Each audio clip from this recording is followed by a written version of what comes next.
At Chelsea, even though it was impactful as a Chelsea fan, I was not disrespectful. But it was not Chelsea's best player. So let us know what we are doing here. We've heard everything Tunde has had to say. There were some sensible points, there were some not so sensible points.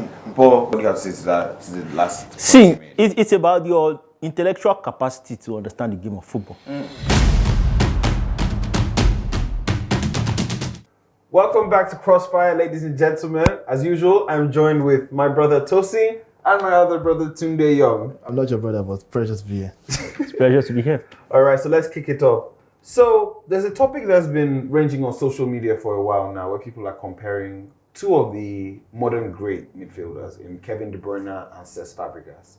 Some people are on Team De Bryune, some people are on Team Fàbregas, and I want to know where both of you stand. All right, Tunde. So today, let me try and give you a bit of a head start, and I'll let you lead. So, what's your take? KDB or Cesc Fabregas? I mean, both. Let me not disrespect anybody here, because Fàbregas is a Chelsea great. Two former Chelsea players, a club that only produces absolute top of the shelf talent. So both are Chelsea greats, but I will lean towards KDB, because even though Fàbregas was a fantastic player, was a fantastic passer, there's absolutely nothing on the face of the earth that he can do that KDB cannot do. KDB has more goals, more career goals, and he's still playing in less than in 200 games. KDB has played over 500 games. Cesc Fabregas has played over 700 games. KDB has more goals and more assists, 236 compared to Fabregas' 213. So what is it that puts Fàbregas ahead of De Bruyne? Is it titles? KDB has won everything by the Champions League and the World Cup. So what is it? It's part of probably the most successful Premier League team, the most dominant Premier League team of all time. Now let me tell you what De Bruyne can do that Fàbregas cannot do, even if you wanted to.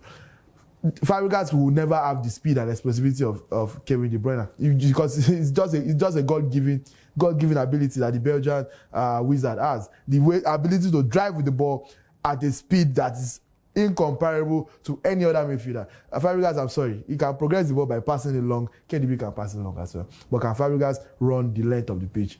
No. Tosin, I already see you grinning. I feel you have Tunde's medicine ready. And I think I know what side of the argument you'll be on. But what do you have to say to Tunde's point so far? Kevin De Bryune is someone I really, really admire. You understand? He's actually a very, very good player. Yeah. And so was Cesc Fabregas. So when you look at he's still playing, the historical context of where they rank, you understand? Yeah. No disrespect to Kevin De Bryune, but Fàbregas, we are splitting hairs. They are both good players. I started with that. Yeah. But when it comes to who is better, you are splitting hairs. And Fàbregas just edges him a little bit. Yeah. And let me break it down for you. Just simple as fresh memory. You understand? So, everybody knows the top 5 greatest midfielders in the world. You know who are they? Andres Iniesta. Yeah. You put Frank Lampard there. You put Zinedine Zidane there. Yeah. You put Luka Modric there. You understand? We know that. So, Cesc Fabregas, that next year, after that, Fàbregas is in that tier. No disrespect to anybody. No disrespect to the Xabi Alonso's.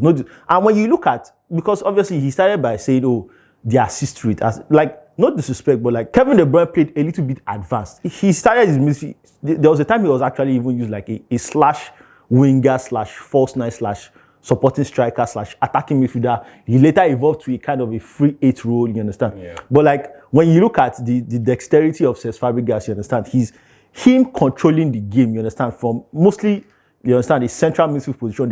When he came to Chelsea, he became a register, you understand, playing, you understand, deeper, you understand, but he has never, he always had flair players in front of him, you understand? Yeah. You understand? Even though some of them are not flair, he always had maybe Rosicky or Hleb, you understand? You understand? But there are always advanced players in front of him. But still yet, his ability to, you understand, to dictate the tempo of the game.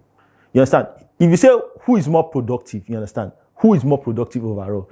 You understand? You say, okay, yes, at the end of the day, the counting stats are there. But even Cesc Fabregas is, you understand, he's right up there. But when you talk about influence on the game, which is the general work of a midfielder, influencing the game. Yeah. Influencing the game, because the midfield is the engine of the whole team. Yeah, you understand? That's the key position, you understand? When it comes to orchestrating the team. So, no disrespect to Kevin De Bryune. If you look at those Manchester City great teams, you could say that without a shadow of a doubt that David Silva was the orchestrator of that midfield. Yeah. You understand? So no disrespect to Kevin De Bryune, his productivity he's an all-time great. So is Cesc Fabregas. But when we are splitting hairs, I have Fàbregas just a little bit ahead of Kevin De Bryune. Tosin will be using these football manager terms because the register, jam register. So because you know what the register is. There is a player that register just simple logic. On which of his teams, both national team, club level, has Cesc Fabregas ever been the best player apart from his early Arsenal days? Because I will tell you that KDB was Wolfsburg's best player, hands down. Signed for City for nearly 60 million. Before it was cool to be paying 60 million for players, by the way. So, became City's best player. He's been City's best player for a long time. He became, right? He's been City's best player for a long time. For a long time. Bro, Ruben Diaz came and was the best player. What are you talking about? Sergio Aguero was the best player for several years. David Silva was the best player for several years. What are you talking about? Clearly, I am surrounded by unknowledgeable buffoons. So, -1 point, just know that, but continue. who cares? Well, FIFA president. Anyway, as I was saying before, I was rudely interrupted by Tosin and his colleague. The point I'm making is, I'm not saying all of his season is being Manchester City's best player, but if you are right now, if you want to think City's best player, you think of De Bruyne. City's best player last season, you think of De Bruyne. In PFA Player of the Year, I mean, how many does Cesc Fabregas have? The point is, Belgium's best player, you think of De Bruyne. Really? Who do you see Lukaku? No, make your point. Is it Lukaku you want to call? I will enlighten Or Hazard that has scored 5 goals in the last 3 years? I will enlighten you. No problem. So that's the point. Everywhere Fàbregas has been since he left when he was a big fish in a small pond at Arsenal, playing with bombs, and he was easily the best player there. You just called an invincible team. Bomb. No, that was not that. He was barely on that. He was not. He's not technically. He's not on that team because he doesn't have a medal. I didn't play a single game in that team. He was the set after the Invincibles. So that from then up until like 2010 when he went to Barcelona. It was basically the big fish in a small pond. It was basically Ashley Young at Aston Villa. It was their top man. When you need to be the best player when you are Juru and Kwa and your team is playing with Juventus Silva. How you not be the best? But when you line up with David Silva, and that's even when he plays for the Spanish team. And Xavi and Iniesta and Co. Are you the best player? When you play for Barcelona, you can see that he failed woefully at Barcelona. He was the best player. At Chelsea, even though he was impactful as a Chelsea fan, I will not disrespect him. But he was not Chelsea's best player. So let us know what we are doing here. We've heard everything Tunde has had to say. There were some sensible points. There were some not so sensible points. But what do you have to say? What do you have to say to the last? See, it's about your intellectual capacity to understand the game of football. You understand? So when like I started breaking down like the nitty-gritty about like, okay, Fàbregas played a little bit deeper, you understand? And like it's your ability to make other people better. You understand? Like when you play in a star-studded squad that has like all stars, like Sergio Aguero is one of the greatest strikers of all time. David Silva is one of the greatest midfielders of all time. Yeah. You understand?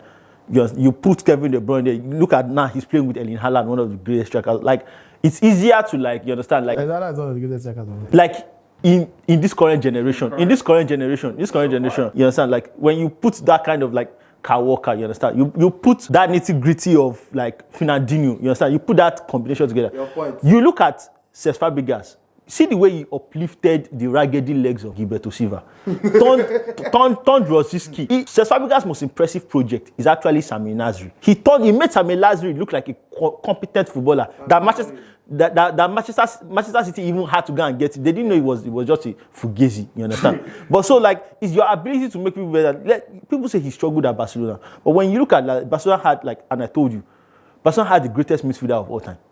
You understand? They had the greatest midfielder of all time. But still here, he still carved the niche for himself. We saw what he did. La Liga titles, you understand? Saw what he did. Even played as a false nine. False nine, you understand?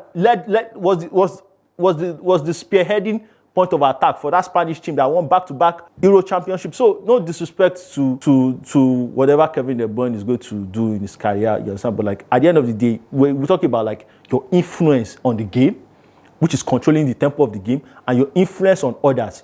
By far, no doubt, Cesc Fabregas was better at those. I'll be it. All right, ladies and gentlemen, you heard from both men. I know whose side I'm on, but don't worry, I won't let anyone know. But let us know what you think in the comments. Who do you think is greater, Cesc Fabregas or Kevin De Bryune?